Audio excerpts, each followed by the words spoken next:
नमस्कार, कैसे हैं आप सभी। उम्मीद करते हैं आप सभी स्वस्थ और मस्त होंगे। आज के इस वीडियो में हम सभी जानेंगे बिना पल्स ऑक्सीमीटर के आप किस तरह से ऑक्सीजन लेवल का पता लगा सकते हैं कि हमारे शरीर में ऑक्सीजन की मात्रा पूरी है या कम हो चुकी है। किस तरह से आप विदाउट मशीन के चेक कर सकते हैं। इस प्रोसेस से एक ऐसा फंडा मैं आप सभी को बताने वाला हूं, एक ऐसी कुछ जानकारी देने वाला हूं जो आप सभी को लाइफ में हमेशा काम आएगी। और ये जानकारी आप जितना ज़्यादा शेयर कर सकते हैं उतना ज़्यादा शेयर कीजिएगा, जिससे ये जानकारी एक हर व्यक्ति तक पहुंच सके, हर व्यक्ति इस जानकारी का फ़ायदा उठा सके और लाइफ में, हमारे आस पड़ोस में, हमारे घर में जब भी ये सिचुएशन आती है तो आप इस सिचुएशन का पता लगा सकें और तुरंत उस मरीज को हॉस्पिटलाइज कर सकें या ऑक्सीजन देने की उसको कोशिश करें। तो यहाँ पर इस वीडियो में केवल यही चीज़ें हम डिस्कस करेंगे और जानेंगे किस तरह से आप घर पर पता लगा सकते हैं कि शरीर में ऑक्सीजन की मात्रा कम है या नॉर्मल है। दोस्तों, जब भी हमारे शरीर में ऑक्सीजन का लेवल कम होता है तो हमें काफ़ी सारी दिक्कतें आने लगती हैं, जैसे बहुत ज़्यादा सांस फूलना, होठों का नीला पड़ना, फेस का नीला पड़ना, हाथ पैरों का नीला पड़ना और बहुत जल्दी जल्दी सांस लेना।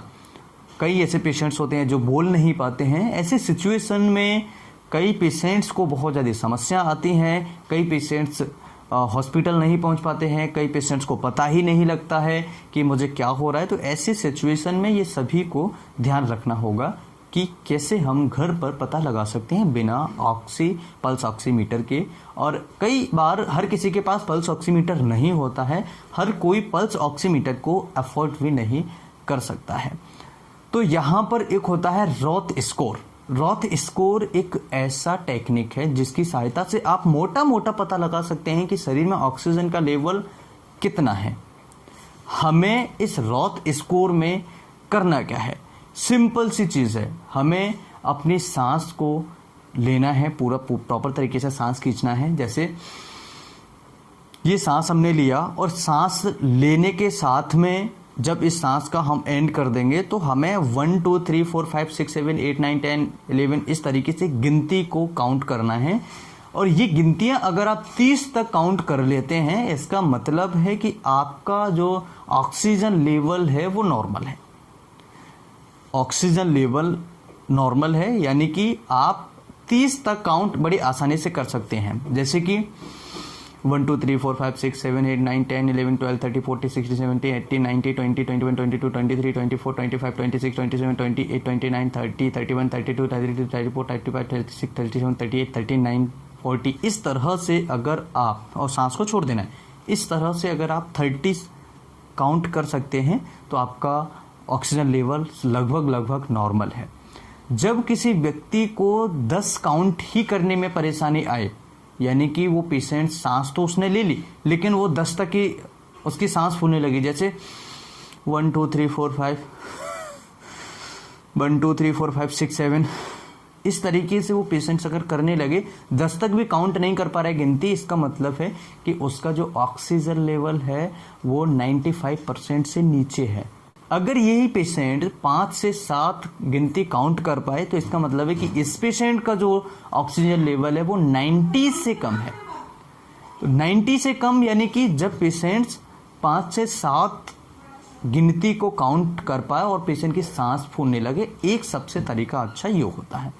दूसरा तरीका क्या होता है कि पेशेंट की ब्रीथ होल्ड कर सकते हैं। जैसे पेशेंट को हमने ब्रीथ होल्ड किया और उसके बेसिस पर भी हम पता लगा सकते हैं कि पेशेंट्स को कितना ऑक्सीजन लेवल है। और इसके अलावा कुछ और भी चीज़ें हैं जिससे हम पता लगा सकते हैं कि पेशेंट्स के शरीर में, किसी व्यक्ति के शरीर में ऑक्सीजन का लेवल कम हो रहा है। जैसे कि आंखों का नीला पड़ना, ये कॉमन होता है, ये आप सभी को पता होता है। आंखों के नीचे जो पलक्स हैं, आईब्रोज हैं, नीले पड़ने लगते हैं। सबसे पहले होंठ नीले पड़ते हैं और ये आपके फिंगर्स, पैरों की और हाथों की जो उंगलियां होते हैं, लास्ट जो पार्ट्स होते हैं, इनका भी कलर चेंज होने लगता है, ये भी नीले होने लगते हैं। जब आप टंग बाहर निकालेंगे तो टंग का भी कलर नीला होने लगेगा, ब्लूइश होने लगेगा। और इसके साथ में जो म्यूकोजा है, इनर लेयर, वो भी पेशेंट की नीली पड़ने लगेगी। इसके अलावा एक और तरीका है, पेशेंट को जब हम एग्जामिन करते हैं तो पेशेंट हड़बड़ाता है, पेशेंट सही से बोल नहीं पाता है। अगर मैं उस पेशेंट को बोलूँ कि आप आपको क्या समस्या है, तो वो पेशेंट्स अपनी तरफ से एक सेंटेंस पूरा नहीं कर पाएगा। पेशेंट की सांस फूलने लगेगी, बहुत जल्दी जल्दी वो सांस लेने लगेगा और कई बार पेशेंट को सांस लेने में भी तकलीफ होने लगती है। जब पेशेंट पूरा सेंटेंस ही नहीं बोल पा रहा है, इसका मतलब है कि पेशेंट को बहुत ज़्यादा तकलीफ है, उसके लंग्स, उसके फेफड़ों में कोई ना कोई इन्फेक्शन है या फिर उसके शरीर में ऑक्सीजन का लेवल कम है, क्योंकि उस मरीज की सांस फूल रही है। अस्थमा का पेशेंट्स आपने देखा होगा, अस्थमा में क्या होता है, पेशेंट बहुत जल्दी जल्दी सांस लेता है।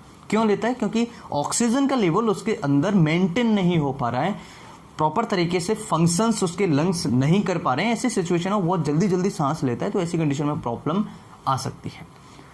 तो सबसे पहले हमें क्या करना है, रॉथ स्कोर हम कर सकते हैं। दूसरा हम कर सकते हैं ब्रीथ होल्ड कर सकते हैं। ब्रीथ होल्डिंग का मैं आपको एक पूरा क्लियर कट बताऊंगा। इसके साथ में आप चेहरे को, फेस को, टंग को, लिप्स को, आप उंगलियों के फिंगर्स वगैरह को, पैरों की फिंगर्स, उंगलियों को चेक कर सकते हैं, इनका कलर ब्लू तो नहीं हो रहा है, नीला तो नहीं हो रहा है। इसके साथ में जो एक लेक्चर और हमने बताया है, एक तरीका और बताया है कि पेशेंट्स को हम जब कुछ पूछते हैं तो पूरा सेंटेंस नहीं पूरा कर पाता है, कंप्लीट सेंटेंस नहीं बोल पाएगा, हड़बड़ाएगा। पेशेंट बहुत जल्दी जल्दी उसे बोलने की कोशिश करता है, पेशेंट बोल नहीं पाता। और पेशेंट को अगर हम बोलें कि आप खड़े हो जाओ या हमारे यहाँ तक चल के आ जाओ, तो पेशेंट बिल्कुल भी नहीं चल पाएगा। वो कहेगा डॉक्टर साहब बहुत ज़्यादा वीकनेस हो रही है, मेरे पे चला भी नहीं जा रहा है, बहुत ज़्यादा उसको वीकनेस और इरिटेशन जैसी समस्या होने लगती है।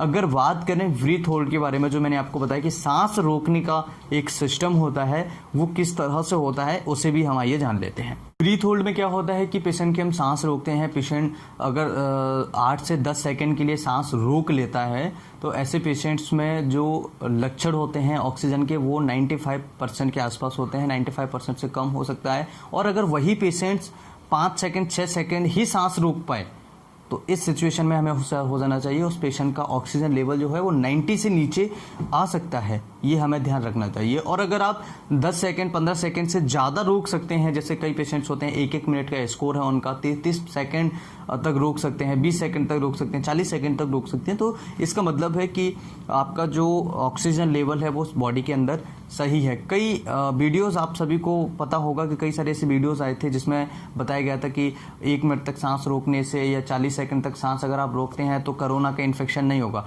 वो कोरोना के इन्फेक्शन वाला मैटर नहीं था, वहाँ पर मैटर था कि आपके लंग्स के अंदर ऑक्सीजन कितना है, बॉडी के अंदर कितना ऑक्सीजन फ्लो है, कितना ऑक्सीजन है, जिससे ब्रीथ होल्ड करने पर आप पता लगा सकते हैं। पेशेंट अगर 5 सेकंड 10 सेकंड तक सांस नहीं रोक पा रहा है, तो उसको बहुत ज़्यादा समस्या हो सकती है, उसके इन्फेक्शन लंग्स में, इनके लंग्स बहुत ज़्यादा अफेक्टेड हो सकते हैं। ये आप सभी को ध्यान रखना होगा। आज की इस वीडियो में हमने जाना विदाउट पल्स ऑक्सीमीटर के घर पर ऑक्सीजन लेवल किस तरह से चेक किया जाता है, किस तरह से आप चेक कर पाएंगे। आज के इस वीडियो में आप सभी ने बहुत कुछ सीखा होगा। उम्मीद करता हूँ ये जानकारी आप सभी को अच्छी लगी होगी और आप सभी के लिए हेल्पफुल होगी। वीडियो अच्छा लगे तो लाइक, शेयर, सब्सक्राइब करें। इस जानकारी को हो सकता है जितने लोगों तक पहुंचा दें। व्हाट्सएप, फेसबुक, इंस्टाग्राम, ट्विटर, जहां आप शेयर कर सकते हैं। केवल एक शेयर, आप सभी का एक शेयर जाने कितने लोगों का बेनिफिट कर सकता है। फिर मिलते एक नई वीडियो में। आप सभी का बहुत बहुत धन्यवाद। आप सभी का सपोर्ट यूं ही मिलता रहे, आप अपना प्यार देते रहें और चैनल को सब्सक्राइब जरूर करें। हमारी आने वाली लेटेस्ट वीडियो देखते रहें। नमस्कार, धन्यवाद।